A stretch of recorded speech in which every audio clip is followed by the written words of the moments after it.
Nestled in the heart of Mindanao, Lanao del Norte is a province rich in culture, history, and natural beauty.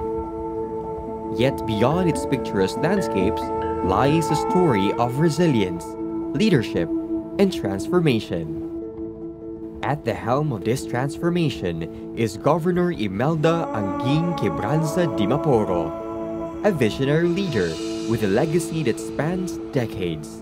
She has dedicated her life to the service and upliftment of her people.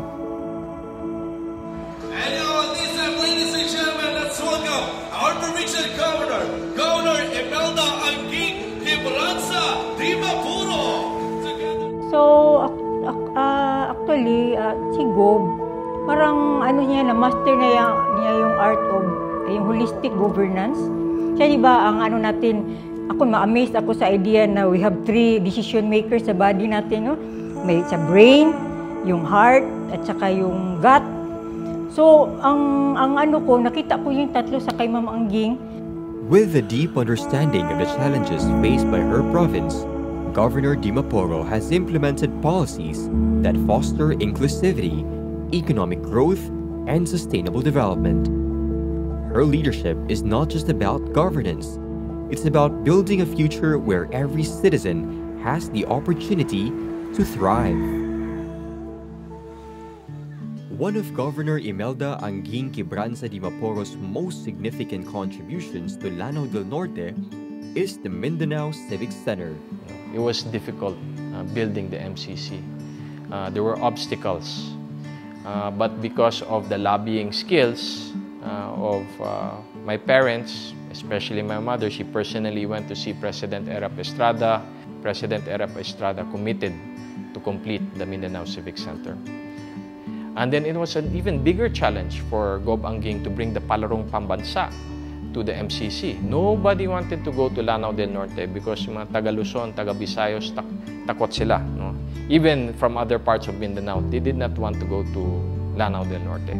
So what we had to jump-start it when the MCC was built was the Mindanao Friendship Games. To show that we can have sports here and it will be peaceful and uneventful. Nothing bad will happen. But in the end, it was very successful and people were amazed at what we were able to achieve here in Lanao del Norte. A lot of positive feedbacks about how the MCC or the Mindanao Civic Center was well planned out, that all the facilities are in one central location, and people were all praises about Lanao del Norte. So she really was the one that put Lanao del Norte on the map.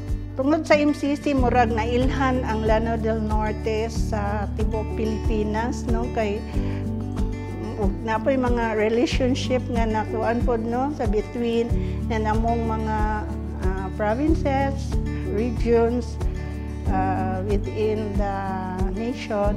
So, mauna nga. Okay ra jud kaayo nga nagyud tay MCC kay murag yung maka-proud pud kaayo ba. So, actually, ano din, kasama din yan sa cultural property yung MCC na parang kumbaga cultural property ng provincial government. So, actually, ano siya, yung parang instrument siya na naging popular ang Lanao ba? Parang popular destination.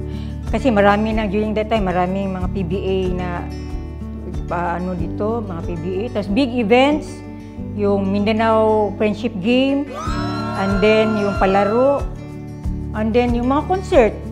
Tapos yung mga tao talagang ano kasi, di ba alam mo yung rural naman yung ano no, Lanao Norte, parang hindi na nila kailangan gumastos pa na makakita ng mga artista, mga ganun ba, maka-participate, maka-join talaga ng personal na ano. And then, ang mga events actually is subsidized. Kasi yung parang gusto ni Gob na parang makaano talaga kahit na yung mga ordinary ano na makapanood talaga. So meron talagang ano, halimbawa yung mga entrance na 50, especially yung araw ng Lanao del Norte. Halos talaga subsidized yung mga events. O minsan libre pa. Built to serve as the heart of sports, culture, and civic activities in the province, the Mindanao Civic Center has become a hub for regional and national events.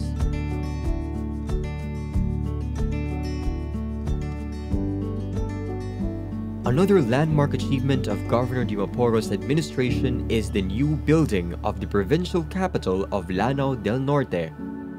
This architectural marvel represents the forward-looking governance and administrative efficiency she championed.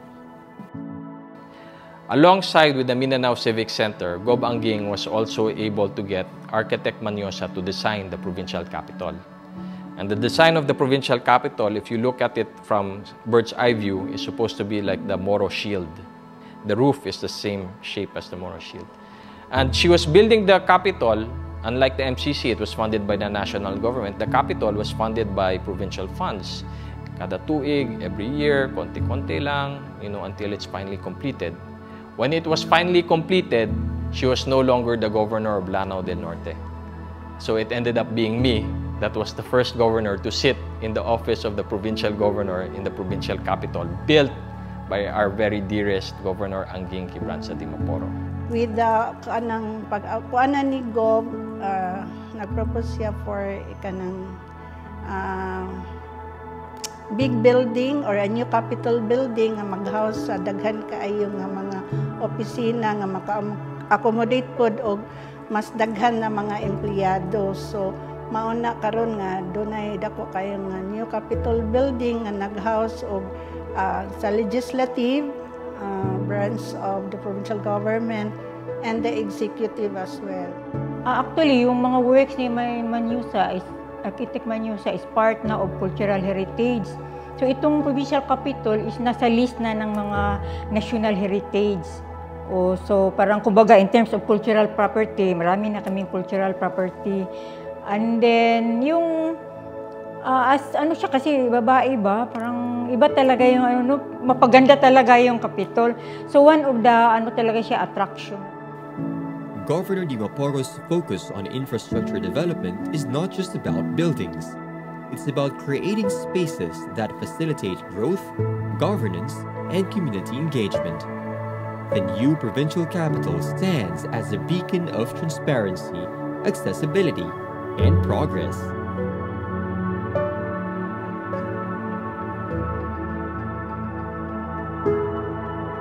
As her final term draws to a close, Governor Imelda Anguing Quebranza Di Maporo's legacy is crowned by a monumental achievement, the Panguil Bay Bridge.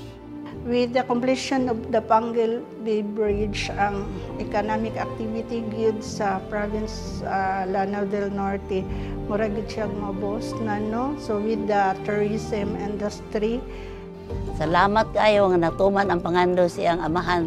Kay bata pa ko, nangandoy na nga mo agtulay ang tubod o mahimong city. Karon nag-80 na akong edad, natuman na gyud. The Panguil Bay Bridge is more than just a physical structure. It is a symbol of progress, unity, and hope for a brighter future.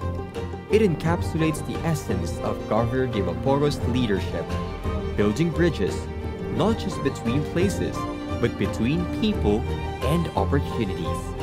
Si Gov, she's more than a mother to me. Nga gagasigi lang yun siya hatag na kong reminder. Actually, ang ubang tao ma-misinterpret nila how Gov really teaches servants. Tanan mingon silang, kuyaw hadlok si dili. You should have to understand that being the mother of this province, she is looking for what better comes for the future. Ako lang yung makuhaan nga maayog yung kayo si Gov. Inahan sa kanunay panabang gyud siya. Usa gyud siya kainahan nga malumo. Daghang kaayong salamat sa opportunity nga imong gihatag sa among tanan. Her governorship is a story of triumph, resilience, and unwavering dedication. Imelda Anguing Quebranza Di Maporo leaves behind a legacy that will inspire future leaders and shape the destiny of Lanao del Norte, the land of beauty and bounty.